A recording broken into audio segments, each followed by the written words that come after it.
socials. Just We're having a look now. live on Twitter.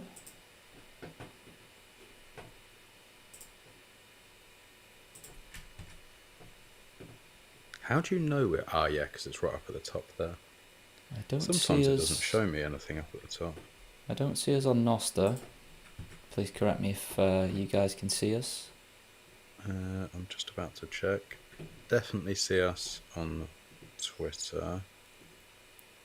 Let's go to Noster. Twitter looks and sounds good. How about YouTube? I'll check YouTube now.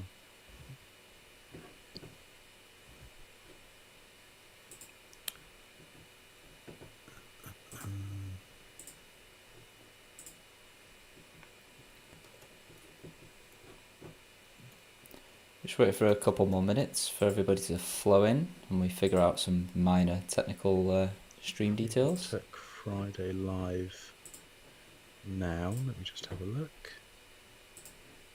Yeah, that seems to be working on YouTube. Okay, great. I just don't see us on zap.stream. There's some sort of background hiss coming through on the live stream. It's not terrible, but it's not coming through on Zencaster. So I think it might be on your NQ. Let me turn my it's audio. It's not coming through your mic. Oh, okay. Interesting. Like I can't hear it in Zencaster when you're talking, but maybe it's just Zencaster's separate noise cancelling or something. Okay. Well, we'll work with it, guys. Let us know. Let us know in the comments on Twitter or YouTube if you how the audio is coming through. Hello to William Horn Blower. Nice to have you with us, sir. Yeah, not sure what's going on with the Noster stream, but we'll have to figure that out ahead of next week. All 7 of our Noster listeners, you're gonna miss out. Yeah, the Noster chat was pretty hot last time. It was actually, it's putting Twitter to shame. Yep. Yeah, I can't see anything on Noster either. Interesting. How's your week been, guys? Just while we're waiting for people to flow in. Been a busy one? Always. Tons of fun stuff. Bounties to claim. Maybe we can leak some alpha here. Ooh. Lots of stuff going on. Been a fun week. Interesting. My week has been extremely dull, so let's talk about these bounties. I'll throw it out there real quick. So I don't know if y'all saw, but Matt Corallo, who created the BIP353, basically DNS-based Bitcoin usernames, which is a cool standard. There was already a multi-crypto standard that had everything except for one little piece of it, basically hardware wallet proof support, but that aside, Bitcoiners like to do Bitcoin-only things. The spec is really cool. We had implemented it a long time ago in terms of like resolving these usernames in Cake Wallet, but Matt Corallo put out a bounty yesterday. Yeah, yesterday, of $1,000 to a software wallet company that supports hardware wallets, and $1,000 to a hardware wallet company who would implement specifically like the DNSSEC proofs, basically being able to prove on the hardware wallet that you are sending to the correct address, preventing any kind of like man-in-the-middle weirdness or something like that. Okay. It's a cool bounty. Yeah. We'd already implemented a bit of it at Cake Wallet, and a couple of our amazing devs spent their lunch break and implemented the rest, and have the PR open, and we'll be shipping a release on Monday to get the bounty. Obviously, only the software one. We could technically claim the hardware one with Cupcake as well, because we are going to build the same support in there. But the part of the bounty was that you can't claim both, so we'll let someone else have a part of the pie. Love that they just knock that out in a lunch break. So casual. I hope that they're like eating a sandwich or something while they do it. I'm sure they were. One-handed. Or some cake. European style, yeah, some cake. know. Yeah. Well, that's very interesting. Nice. Yeah, sounds like everybody's busy at Team Cake as always. Good morning, good afternoon to Monero UK and Chad Farrow. Nice to have you with us. And Bitcoin Derby/Derby. Look at Chad Farrow in the chat there, doing all that hard work for us, telling everybody to like, subscribe, and smash that bell. How can you see that? I don't see that.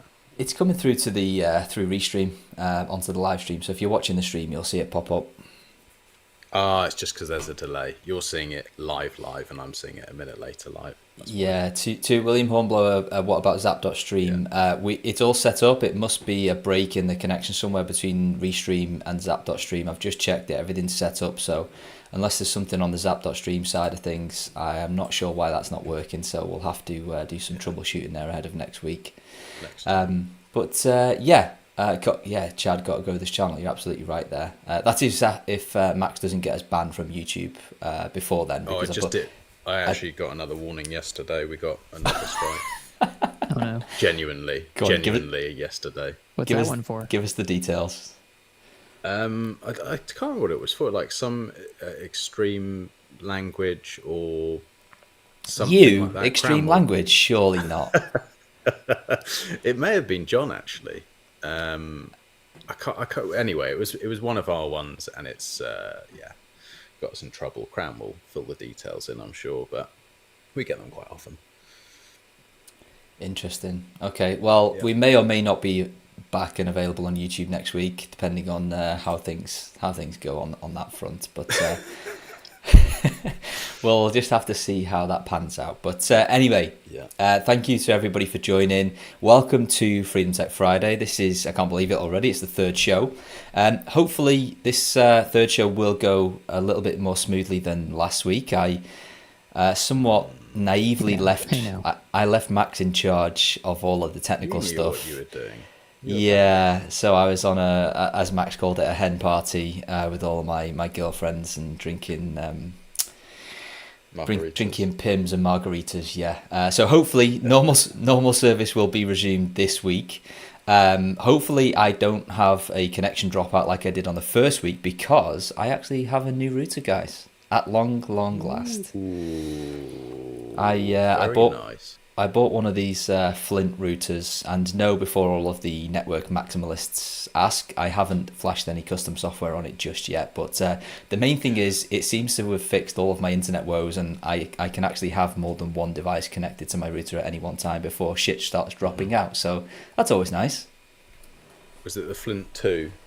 I believe so. Yeah, it's. I think the nickname is Flint 2, and then the real name is like MT6000 or something like that. Yeah.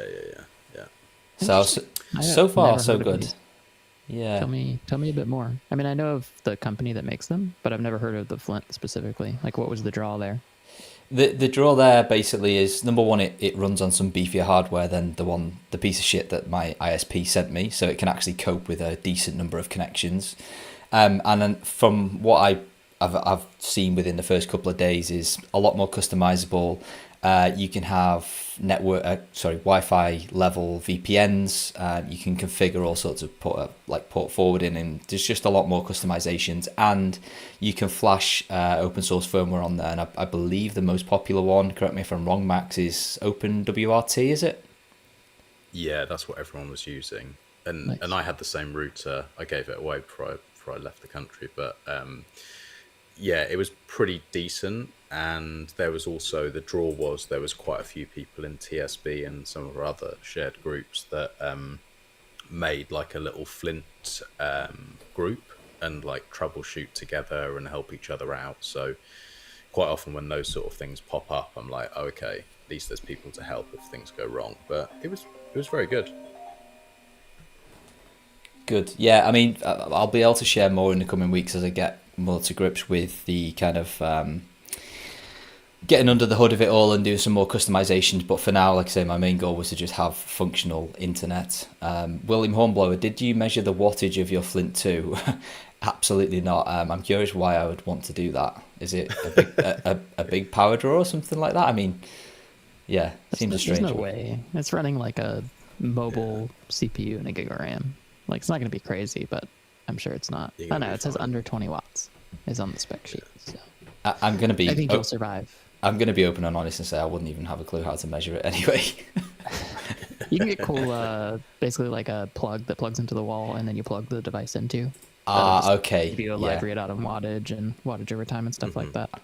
It is a nice thing to have, but absolutely pointless after you just test all the fun stuff in your house and then you realize you just wasted your money on something that you'll stick in a drawer and never use again.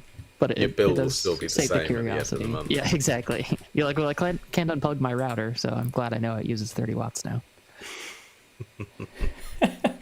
Chad Farrow, pro tip: if you troll just right, you make it into the show audio. Yeah. Well, I think the Flint. I think work. Did you measure the wattage of your Flint 2 kind of ticks that box. Yeah. So congrats. Good work, guys. Chad's saying Seth is a little quiet. He's maxed out on my side, and it's all being piped through me. So hopefully he can adjust his levels slightly locally. I But hear him well. I'm cranking it. I'll start yelling if I have to. Oh, How's wow. that? Okay. I feel like angry Seth. you're talking in all caps now, aren't you? I am. Yeah. This is Odell mode. Activate. I can hear myself clipping. I'm gonna die if I leave that. I'm definitely turning it down. Yeah, you sound good to me in my headphones anyway, Better, so hopefully better. it's doable. Anyway, we've digressed once again, as we always do. But yeah, welcome to Freedom Tech Friday. For those of you the first time tuning in, live or after the fact, this is a weekly live show. We do 1 hour at 9 a.m. Eastern and 2 p.m. UK time, where we talk about the latest and greatest in freedom technologies. We normally cover off a singular news piece, which we're going to do in a second, and then we open the floor to live questions and pre-submitted questions from our wonderful audience. And I'm very, very pleased to say, guys, that the list of questions is probably long enough to keep us going for the next 3 weeks. So thank you so much to everybody that's been interacting with the tweets and the notes this week to post your questions. Really does make our life a lot easier, and we've got some awesome questions to get through as well after we've finished talking about the news article of the week, which is, well, it's an important piece, especially when it relates to freedom tech, but it's not one that I relish talking about, unfortunately. That is the Tornado Cash case. The trial has started this week. I'm going to give a little bit of a background before we kind of make that link and kind of have a bit of a discussion around the potential implications here and why people should care about this sort of stuff. Before I do that, though, I just want to give a huge shout out once again to the guys, the whole team over at therage.co. They're independent journalists who are doing an absolutely wonderful job of covering pretty much all of the aspects of this case. All of the info that I'm going to run through in a second is all basically coming from their reports because they've been on site kind of covering all of the details.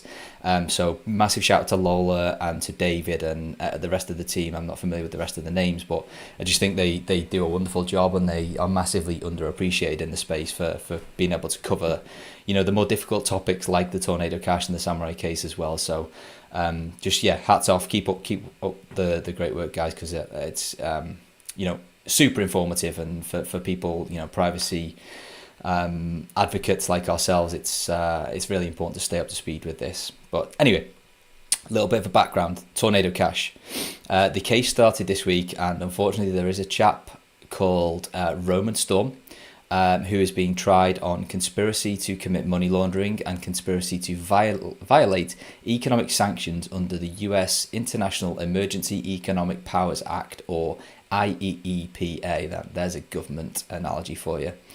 Those charges carry each a potential sentence of up to 20 years in prison.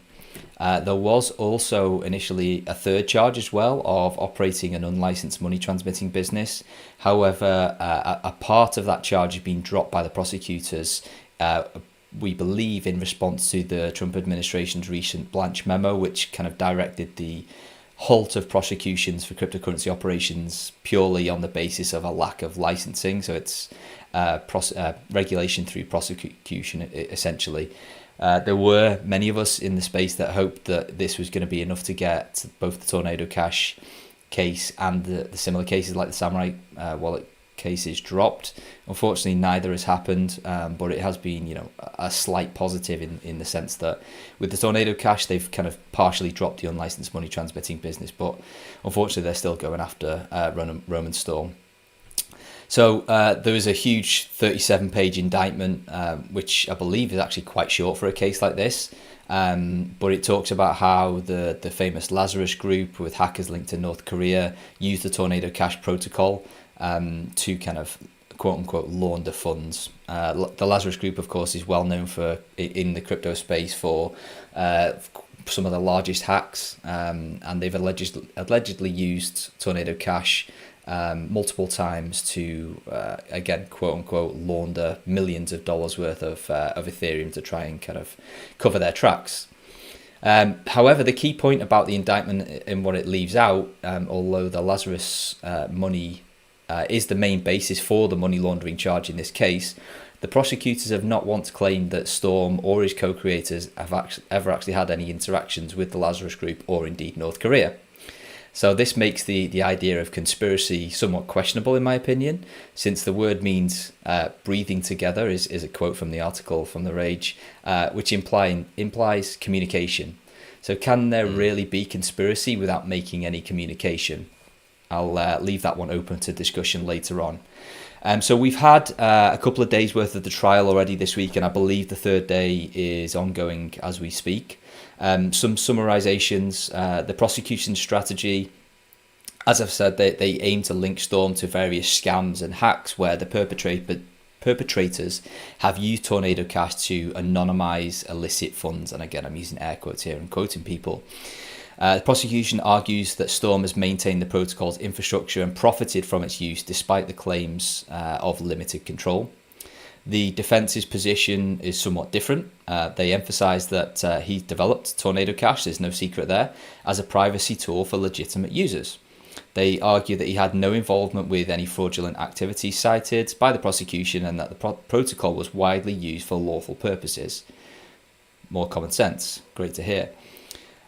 They've begun with some evidence presentation. The prosecution has plans to present Telegram chats extracted from the phone of one of the co-creators, Alexei Pertsev, and they're going to use that to support their case. And they've also done, more underhand things like showing photos of Roman Storm wearing a t-shirt depicting a washing machine with the Tornado Cash logo inside of it, which obviously, you'd understand how that could be construed, unfortunately. The jury's been selected. They've down selected that and done the shortlist. And then over on day 2, they've begun some of the what's the word I'm looking for? They've been testimony. They've started showing some evidence. Yeah, thank you. The first person up was an FBI forensic accountant named Jessica Reyes. She presented various charts detailing PepperSec's expenditure, which I believe is like a regulated entity linked to Tornado Cash. Seth, you can probably chime in. That was the company behind Tornado Cash. Perfect. That they formed around it. Mm-hmm. Yeah. So the defense attorney has had the opportunity to kind of cross-examine this FBI forensic accountant as well. And if I'm being honest, from judging by the Rage article, has made her look a little bit foolish. The defense has challenged Reyes on the accuracy of her data, noting that in multiple of her spreadsheets and pie charts that none of them add up to 100%. Basically pointing the finger of, okay, well, if you're using this as evidence, where is the rest of the funds that you're supposedly so sure that they've been spent? There was some that added up to 90%. There was some that added up to 104%. And in all cases, the forensic accountant was kind of unable to give an accurate answer, which again is a positive for the defence's kind of stance here. And I think, so the defense has basically had quite an effective cross-examination of Reyes to cast doubt on the prosecution narrative that Tornado Cash developers were engaged in illicit financial activities, which could potentially, again, I'm using a bit of conjecture here, but potentially weaken the government's case. So that brings us up to speed with everything that I've got. And once again, thanks to the guys at The Rage. And I'm going to kind of open with a question for you guys to kind of riff on and comment here. And again, this comes from the article. I believe David Morris did this one, and it was a great quote, and I wanted to include it. Is, does a right to privacy really exist if it's illegal to provide privacy? I mean, I think this is the crux of the case, honestly, is getting to the heart of what rights do we actually have, both as developers and as users. Like, I think thankfully, for those who remember, there was a sanctions case around Tornado Cash in the US brought by the Department of Treasury. They sanctioned the entire protocol to prevent US citizens from being able to legally use Tornado Cash. And that side of things was targeted at you don't have a right to privacy as an individual citizen. And then the indictment against Tornado Cash is targeted at you don't have a right to create privacy tools as a US citizen either, which is, I think, really them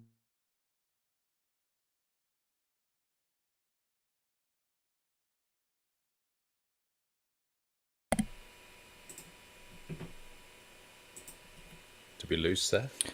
Oh, thank God it's not me. Thank God it's not me. Can you still hear me, Max? No. I can still hear you.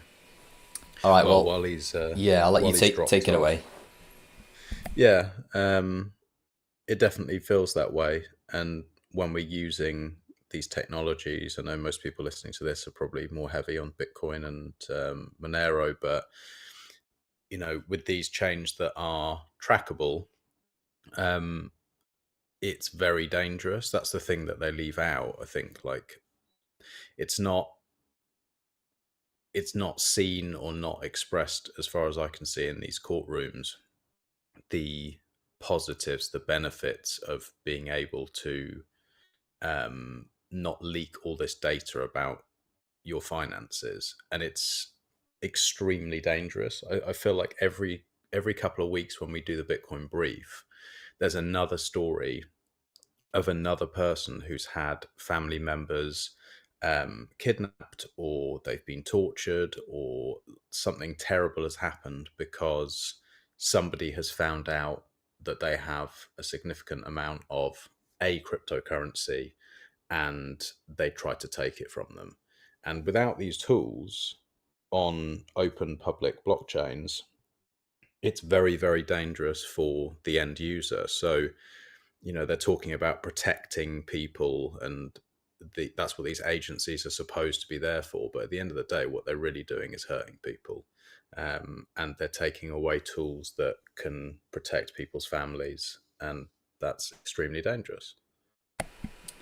Yeah, but Boya CAXA, please tell me how to say that name, in the YouTube chat said, there isn't much to say. Storm made a tool that the corrupt system doesn't like, and now he's being fucked by the same corrupt system. We all know that they are corrupt. Yeah, I feel that's quite a succinct way to summarize it. I have a question for you. If cash was never a thing, and it was introduced now in 2025, do you think the government would allow it? Definitely not, because cash is the best. The only flaw with cash is sending it across borders is hard. But right. If someone said to me, "Do you want to get paid in Bitcoin or cash?" and it's like a local thing, I'm like, cash, definitely, no question. Monero, maybe I would say, yeah, but still probably cash. It's still the best. It's still what most people will use if they don't want to be tracked. It is still the best. I guess gold could be quite good as well. Most normal people aren't using cryptocurrencies for this stuff. Most normal people are using them just to make payments, normal payments. They're not stealing from people. They're not doing anything that would be deemed to be criminal. But that's not how it's painted. Yeah, absolutely. I think we've got Seth back with us.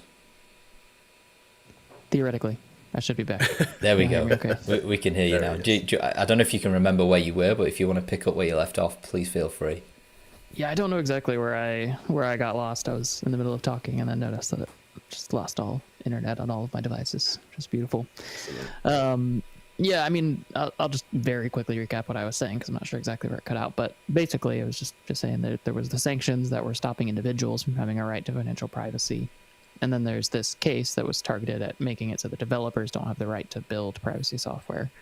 Thankfully, the sanctions were overturned following multiple cases by Coin Center, and U.S. citizens can now use Tornado Cash again. That set a very good precedent for preventing that in the future. But then on the case side, it definitely, like, the key thing that lots of people have mentioned, so it's probably not fresh if you've listened to anything around Tornado Cash, but the idea here that a developer can be liable for the way their product is used, even if they have no ability technically to prevent its usage in that way, would have massive impacts across the entire technology ecosystem, especially the open source ecosystem, and would essentially make no one want to build open source code in the US anymore, which would have massive ramifications for the economy. Like, it would be hard to even quantify or think about how dangerous, how harmful that precedent of essentially unlimited liability for developers would be. So that's the crazy thing at stake here. Like you said, thankfully, it seems like the first couple of days has gone relatively smoothly with the trial, with good stuff on the defense's side. A lot of weirdness for the prosecution. basically trying to just make Tornado Cash look bad because people got scammed and their money went through Tornado Cash, even though there's no ability for them to do anything. But definitely curious to see how things keep going. But this is definitely like, this is the trial that essentially is, do you have a right to build privacy tools? And even more broadly, do you have a right to publish open source code and not have unlimited liability for how it's used? Yeah, that's the big one here, isn't it? Is the kind of implications on like the ability to publish open source code. Do you think, you know, in the utopian world where this case goes the right way and we all get the result that we want, that it's going to kind of bring about kind of I guess a bit more of a rush or a renaissance of privacy tech, or do you think people are going to be somewhat understandably cautious despite the kind of the recent ruling that, you know, this could be not necessarily a green light, but could be at least getting a bit more freedom to develop software in the way in which that you want it? I think it would definitely bring about a rush in the increase of people wanting to build privacy tech in the cryptocurrency space specifically. Because I mean, like between this and the Samurai Wallet trial, which are both obviously still ongoing, like don't want to forget about the Samurai Wallet guys either, the chilling effect that this has is immense. And I mean, I'll even say like this has a chilling effect on what we're willing to implement and launch at Cake Wallet. Like I'm not going to be dishonest about that. Like we would love to ship something like Whirlpool, but we also don't want to compromise everything else that we're doing for that one piece. And obviously we're a known entity. We're a US company. Like that would be extraordinarily dangerous right now to do something like that. But if there's a clear precedent set that sort of thing is okay, is not a money services business, is not a money transmitter, is not liable for the way people use something that doesn't use any service or server of yours, that would be absolutely fantastic for the space as a whole. And I think really would, especially on like the wallet developer, the company side, would kind of create a Cambrian explosion of sorts of creativity, because there wouldn't be this essentially legal or regulatory gray area, or even scarier area where you're unsure what will happen to you as an individual if you publish something like that. So I think we've already seen that more broadly in the crypto space, in the Bitcoin space, since Trump took over in the US, and since a lot of the regulatory headwinds essentially disappeared overnight or in the first few weeks. So we've already seen that affecting other areas, but I think really privacy is lagging behind because there's still these cases that are somehow persisting despite the broader federal government being against this sort of anti-crypto legislation through prosecution. Yeah, Max, what's your take on the comment from Booyah Kashat that says, I think these days what devs need to do is make the same, do the same as Satoshi did and create pseudonymous chat through PGP with a restricted group of devs and then leave the project. What's your take on that? I would say, like, if you're doing things that could put you in a cell at the moment, that's probably wise. It's definitely wise. And, you know, it's the kind of thing we see from like Ashigaru at the moment. It's like they're not known entities, they're not a business, and they have to do that. But I think that would be sad. That would be a sad state of affairs, that's the way it would have to be going forward, because then it does mean that it is illegal to create privacy software that can protect most users and can be abused by some criminals like every other technology in the fucking world. It would be a massive loss for users because, as Seth said, it couldn't just be a simple, we'll just put Whirlpool straight into Cake Wallet. Like, they wouldn't do that because they're a known entity and they have families and lives, and no one wants to be put in a fucking cage. So, yeah, I mean, at the moment, I can't do it anyway because I'm a fucking mong, but if I was going to create that type of software, I would definitely make sure that I wasn't known. I was using PGP, I was covering my tracks, I didn't have too much to lose, but I don't want to see a world like that. I want to see a world where we can develop and create, and privacy isn't criminalized. Yeah, in a world where ultimately we, the developers, aren't the ones responsible for enforcing good versus evil. Like that's crazy. Yeah, it's insanity to think that the solution to people doing bad things with technology is to force developers to not build technology that can be used to do bad things. Like the the ramifications of that and the logic of that are just like so wildly disconnected from reality that it's hilarious, but it would be more hilarious if it wasn't also sad, because people's lives are right now at risk of being ruined by this sort of prosecution. So it's crazy to think that ultimately that's what the government is saying here is you, the end developer, are the one responsible for enforcing good versus evil, for preventing illicit activity, not us, Lunacy. the government, with trillions of dollars at our disposal, not us, law enforcement, with every piece of surveillance technology under our belt. But you, the developer building open source code, are the one who needs to ensure that no one can do bad things with your technology, which is insane from so many angles, but even more so because technology is necessarily neutral, and it depends on how it's going to be used. Everything that can be used for good can also be used for evil. An ambulance could be used to run people over. It doesn't. You can't decide how a tool can be used. You can build it and build it with good, legitimate use cases. And if people use it for bad things and it's unstoppable, that's unfortunate. But that's why we pay taxes, supposedly, is so that they can stop the bad guys while the good guys get to build and prosper in peace. Yeah, indeed. I think that's a great way to kind of cap off this portion of the show. Obviously, we'll do our best to keep you guys updated across the various shows and streams that we've got on the ungovernable empire, as it seems to be growing into. But yeah, appreciate your insights, guys, and let's hope that the positive start that that the defence has had this week continues as the trial comes on or progresses. I believe they estimate that the trial is going to last up to 3 to 4 weeks, so hopefully it doesn't drag on and we'll get the result that we wanted, but we shall see, and we'll keep you up to date. All right, so I want to get on to the questions. Again, we have way more than we can get through, and some of these are really good and probably ones that we could talk about for a good 15 to 20 minutes a piece. I'm gonna once again remind people that we will prioritize those in the live stream. So if you're listening and you have a question or a topic that you want us to cover, feel free to drop it into the Twitter comments or the YouTube comments or even on an XML chat, and we'll make sure we see that come through and jump on it. But for now, while we're waiting for any live questions to come through, I want to kick off with a question from Rob G on Twitter.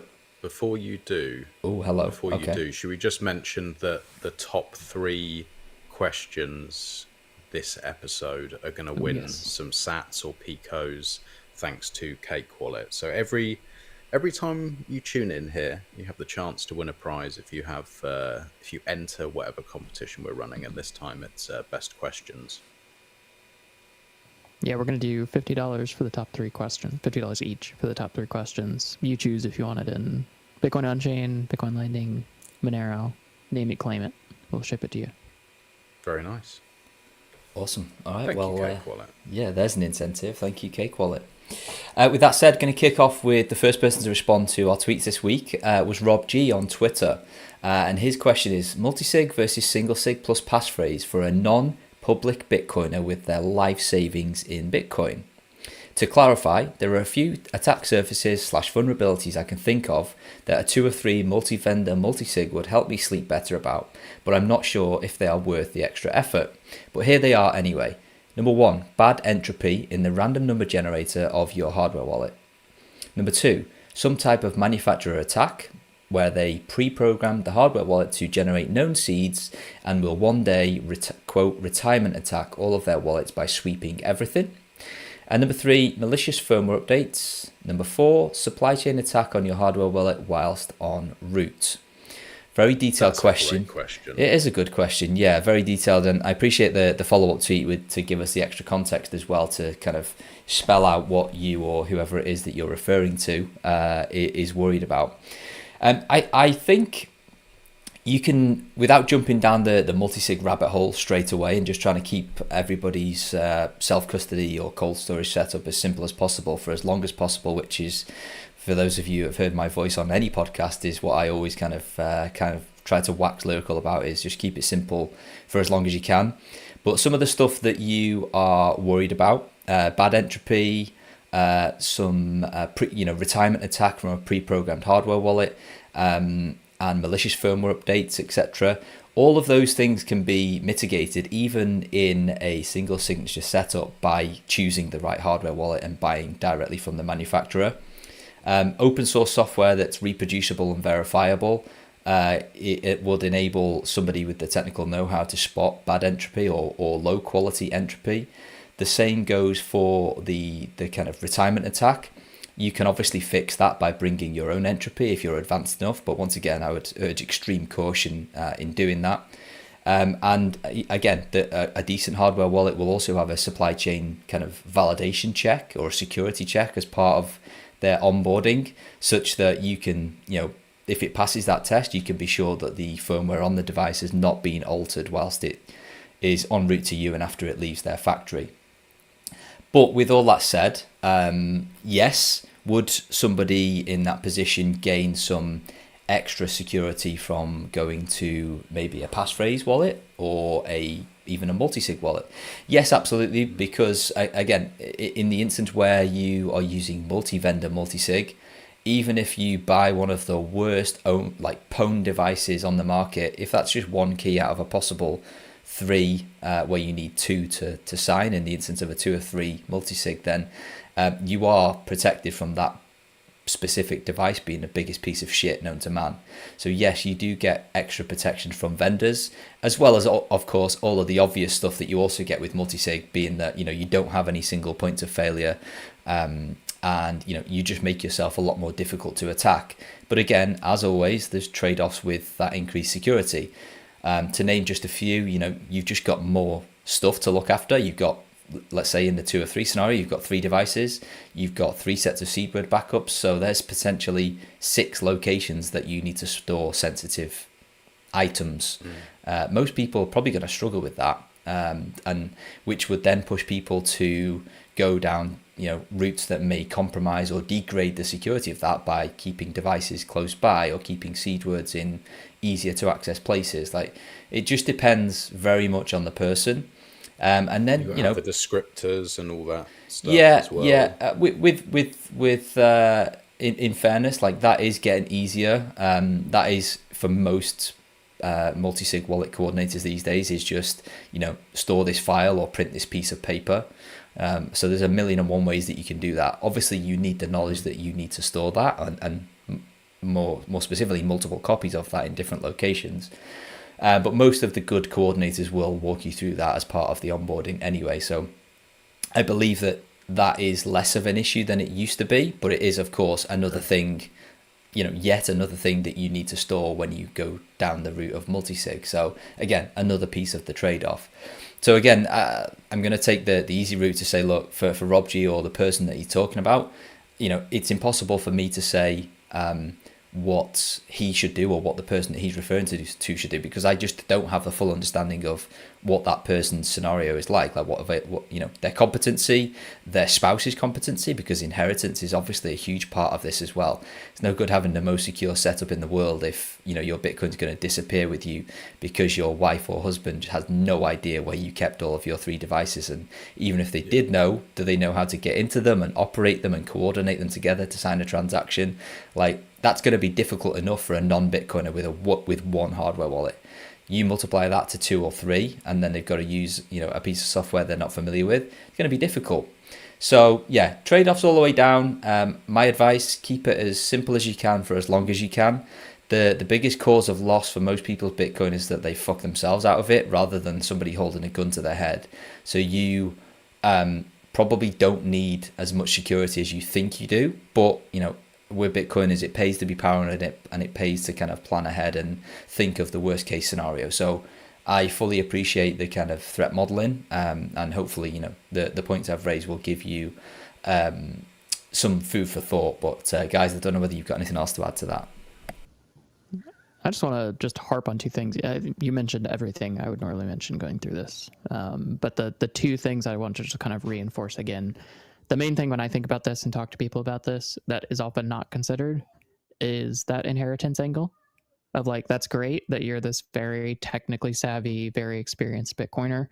If you're single or you have someone else who's extremely technically savvy and experienced, that's great.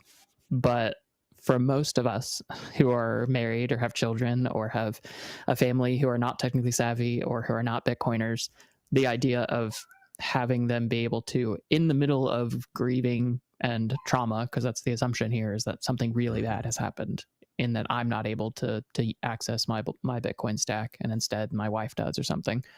In the middle of that, they're going to need to do this extremely tedious process without a lot of experience. So it's like, that's a very, very important thing to consider is, will this money just be gone when you're gone, or will it not be accessible in a time of need when you're gone? There are obviously ways around that. You can educate your spouse or family, walk them through it many times, have them regularly use the setup so that they're familiar and comfortable with it. There's obviously things you can do, but that part is always top of mind for me. And the other one that you obviously nailed again, Q&A, is just this idea of like, how do people actually lose their Bitcoin? And I literally cannot speak to any instance of someone losing their Bitcoin in a good single sig hardware wallet scenario.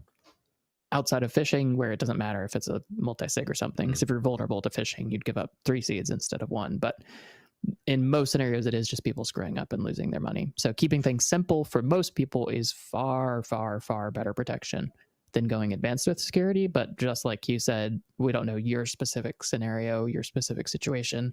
Multi-sig may be a better use case for you, especially if you're storing like massive amounts of wealth or something like that.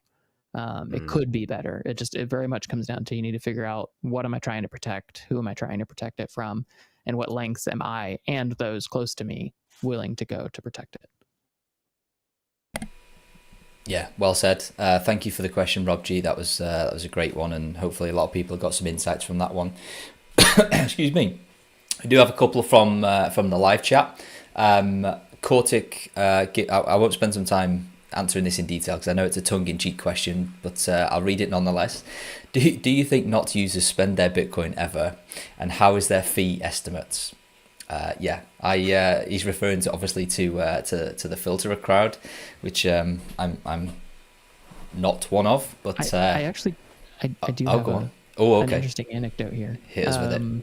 So I know it is tongue-in-cheek, but I won't name who it is, but I actually was just talking to someone yesterday who is a NOTS user and was complaining that fee estimation was causing their coin joins to fail because their fee estimation was diverging so much from the active mempool.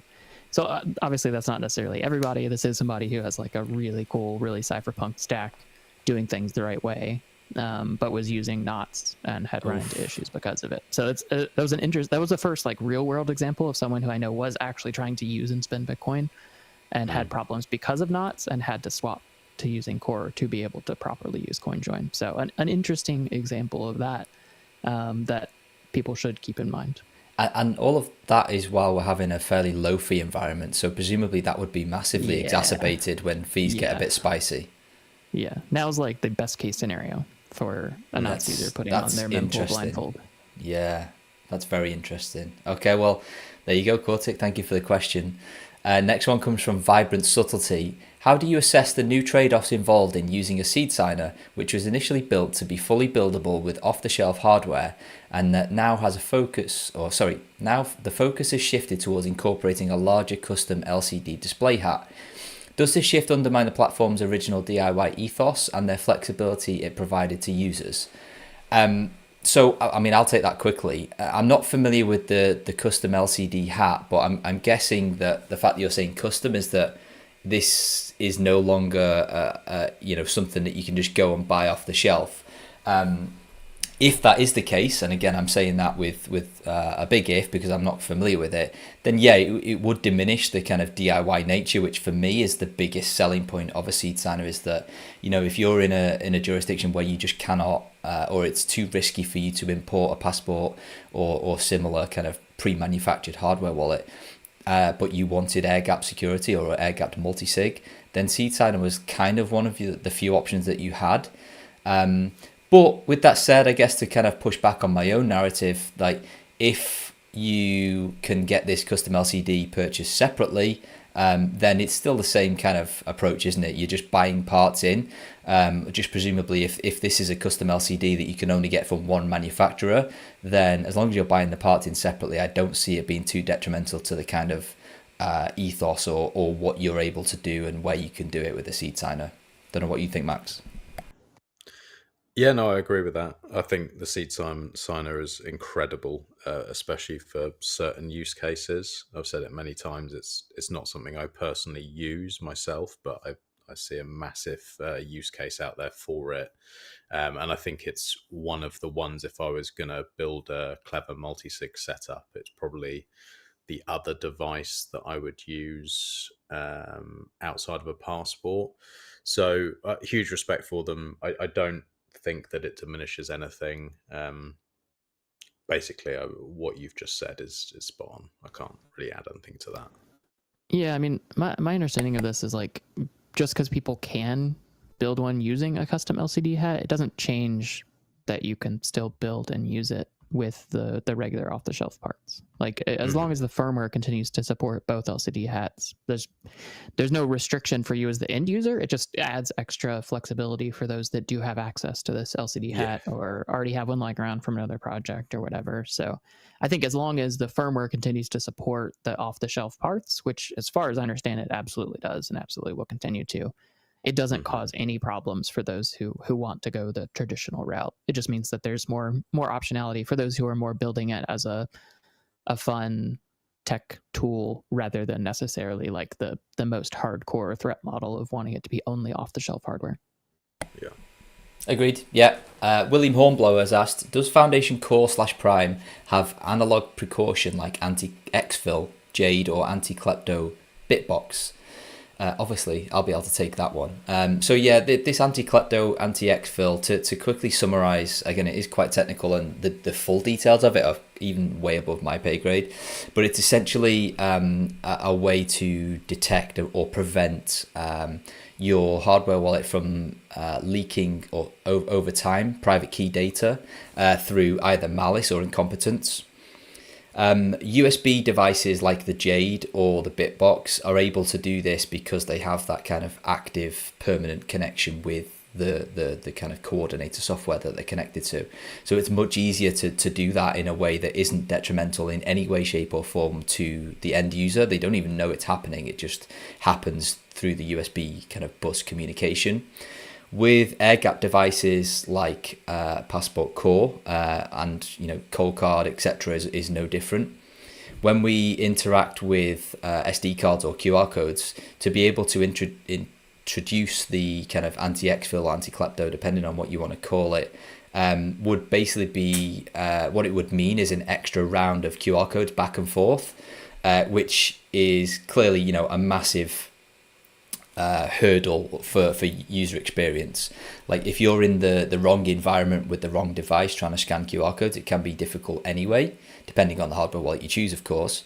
To then have to do that back and forth again just to sign a transaction is a huge kind of step away from the what we want with QR code kind of user experience, essentially. So the short answer is it's not impossible. But we believe that the risks can be mitigated in other ways that aren't detrimental to the user, namely with open source software and with reproducible software as well, which is obviously the route that we go down with all of our products at Foundation. However, of course, we're moving into a world where Passport Prime is going to be in customers' hands in a matter of days now. Passport Prime will soon be able to sign transactions via the USB-C port on the bottom. So, of course, we'll be looking to implement any extra protections that we can via transaction signing via that method. Because, as I stated at the top of the answer, the user is none the wiser. So, yes, we will be looking to do that for the USB signing with Passport Prime. And Bluetooth as well. Indeed, yeah, of course, with Bluetooth as well, yeah. Because, once again, same thing, it's just the user doesn't know, it's just an additional back and forth whilst everything's happening automatically, unbeknown to the user. So, yeah, thank you for the point of clarification. Yeah, one thing you briefly mentioned there that I just want to reinforce too is this requires your hardware wallet to be running malicious firmware. It's not something that can happen just kind of accidentally or something like that. It would require you to be running malicious firmware on the hardware wallet itself. So this is a protection against even when you're running malicious firmware, that it can't exfiltrate the private keys off the hardware wallet and get them to the malicious entity that's built that firmware. So like Yune said, that this idea of reproducible builds, this idea of properly signed firmware, open source firmware, essentially solves this, but it always is nice to have extra layers of protection like you do when you're able to do anti-klepto over Bluetooth or USB. But specifically on the passport, you'd have to download the wrong software, you'd have to not verify it, and then when you do try and load it onto the device using Envoy or whichever way you do it, it checks anyway to see if it's... It wouldn't install it, point blank. Unless it's signed by us, it wouldn't install it. That's what I mean. Yeah. So, like, how... So well, with hardware wallets, you can install custom firmware, but you have to sign it with an external key, which has to then be loaded into the device. And as soon as you do that on any good hardware wallet, as soon as you turn it on, it will say this device is running non-standard firmware. You'll see that warning every time it boots up. That's the only way you can install. That's the only way you can install software that is not signed by us at Foundation. So for most people, it's never going to happen. Yeah. Okay, so just don't do that then. Yeah. Okay, next question comes from Ghost, also on Twitter. Says, I love the idea of group wallets in Cake. My only question is, how do you maintain access if something happens to Cake? Without Cake Wallet, how do I access my Monero with only a 12-word Bitcoin seed? Yeah, it's a great question. So there is a tool right now by Ledger that can be used to do 24-word seeds, not 12 at the moment. We are also planning to release a separate tool that allows you to convert a 12-word Bitcoin BIP39 seed to a Monero seed. But the really important thing here is even if Cake Wallet, the company, disappears, if literally anyone has the source code for Cake Wallet, you could build it and get access to your seed that way. So it's not like, that's again the beauty of open source software and freedom tech, is that you're not reliant at all on Cake Wallet, the company, or Cake Wallet, the group of developers, or anything. Even if you just downloaded a copy of the software and kept it handy, you could always build it at a later date and have access to that seed. Now, obviously, we want other options to be able to get that seed. So the two things you can do right now are obviously just have a copy of Cake Wallet's code if you want to keep that just in case. But also, when you're actually in the Monero wallet, that's part of a wallet group in Cake Wallet, you can always export or save, write down, stamp in a steel, whatever, the regular legacy Monero seed, the 25-word seed, and restore height. So you can always get that now if you want to, or even if, let's say, like Cake disappears tomorrow as a company, our app is wiped from all app stores, and the code in every computer everywhere is deleted. As long as you have the app on your phone, you could still access that 25-word legacy seed. So there's not really a realistic scenario at all that you wouldn't be able to do this, but we do want to publish a separate tool at some point that will let you convert those seed phrases. The other thing that I'll say is this is becoming an industry standard. So Exodus use this right now. So you could also use Exodus at the moment to get your full Monero seed. And we expect other wallets to also implement the standard, deriving that seed in the same way so that you could always recover in other wallets. Because we definitely don't want you locked in, but unfortunately there wasn't really an industry standard before this. So we had to come up with it. We expect it to take off in the industry, but there's many, many, many fail-safes to make sure you can always recover your Monero. Very cool. Very concise and clear, as always. Probably the last one we're going to have time for, maybe. Depends on how long it takes us to answer it. But... where have I put it now? Oh, Drinkor asks, what is better for Bitcoin privacy? Whirlpool, obviously with the new Ashigaru implementation, or swapping to Monero and then back again? The latter certainly seems a lot easier, or am I retarded? Yes, you are retarded, mate. Come join me. I don't want to be alone anymore. It depends. Yeah. Can I take it and then you just yes, please. Correct me? I would say that they are best used in tandem.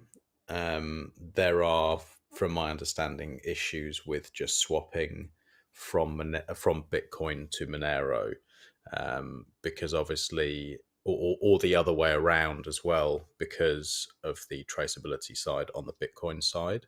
So I would say in an ideal world, if I was going to be doing a swap and it really mattered, I would be using something like Whirlpool first. Maybe I would use Whirlpool, and then with the smaller denominations, maybe then I would do a swap with those, because the pool sizes are quite large at the moment. that's kind of how I would look to use it. Yeah, I mean, like I've answered this many times in the past, but to me, it really comes down to like, what are you trying to protect your transactions from? If it's just like the barista at the coffee shop and not a nation state or Chainalysis, either approach is going to be sufficient. Swapping is definitely easier, but would, I don't know. I was going to say would cost more, but probably actually wouldn't cost more in fees. And that would protect you from that person who doesn't have access to a bunch of off-chain data. The problem is the difference between Whirlpool and swapping into Monero and immediately back out of Monero, which I'll be more specific in the use case that I see most people wanting to do, is that swapping into Monero and then immediately back to Bitcoin.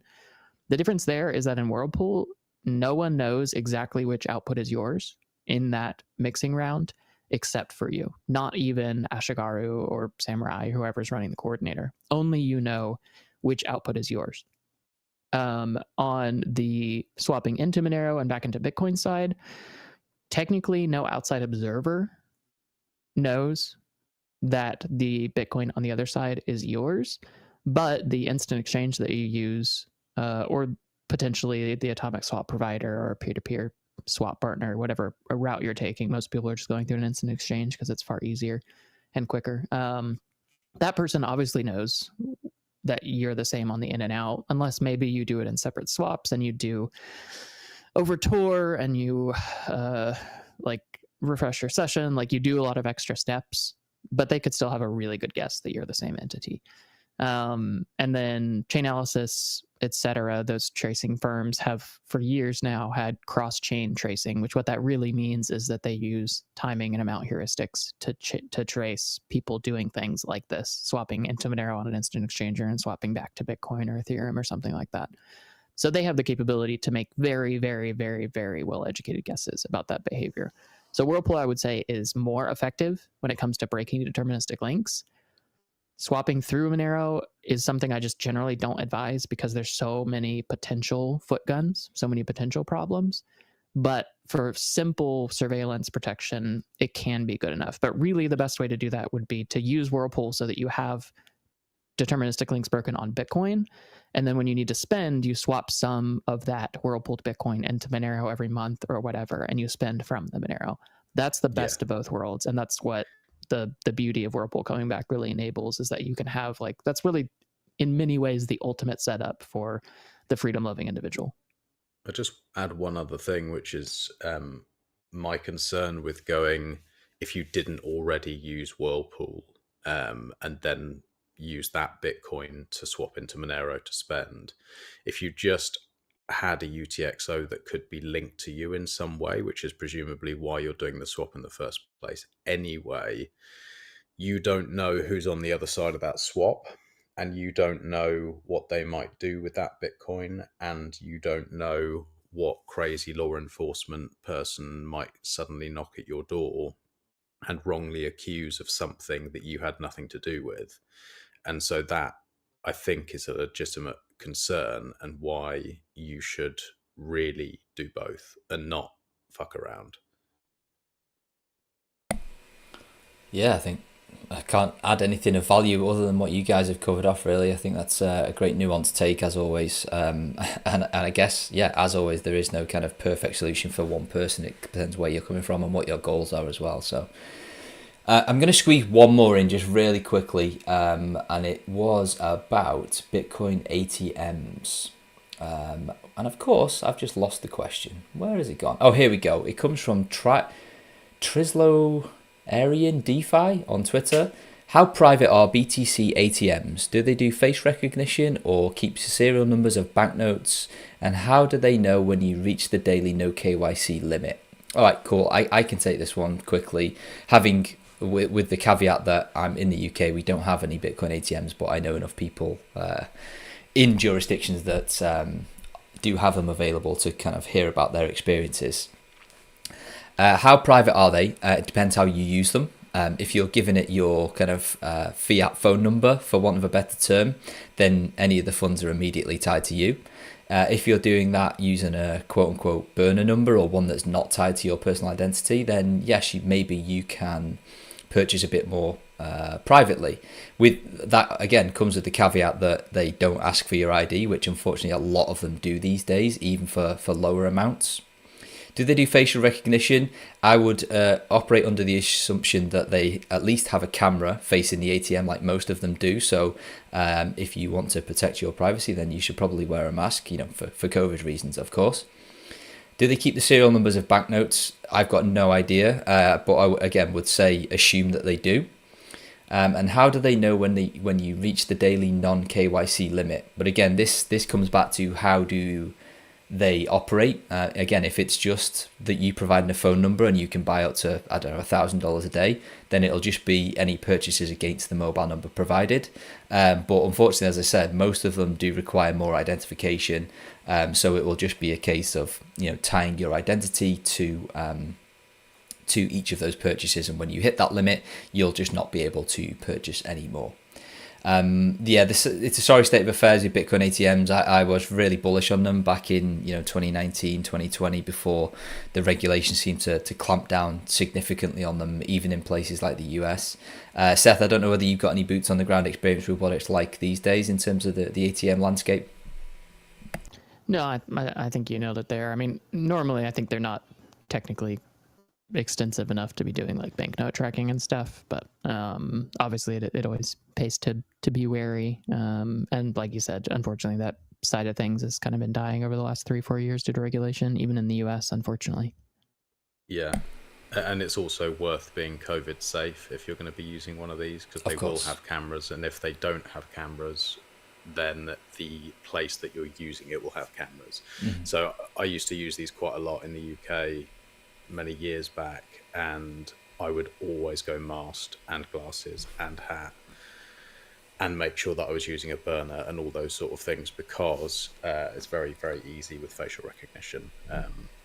So you can't, I don't think there's any in the UK anymore, is there? But no. Wherever there are, just bear that in mind, that you will be filmed. I think it's less likely that you're going to have your banknotes tracked, and what are they going to track them to? Like, where did you get them from? It's pretty difficult unless you've literally withdrawn them from a bank and that bank's made a note. I don't see that happening, but facial recognition and phone number is how they'd get you. Yeah, absolutely. All right, guys, we're already over time. Time has flown by. That was fun. Touch wood, we got through without any technical issues. Thank you to everybody that was getting involved with the live chat. Booyaka Shah, you asked about the Whirlpool kind of comments. I'm going to be covering that with Max on the next Bitcoin brief, so stay tuned for that one. If you are listening to or watching this after the fact, please make sure to share the show and just help spread the word of Freedom Tech Friday. And we will see you the same time next week, guys.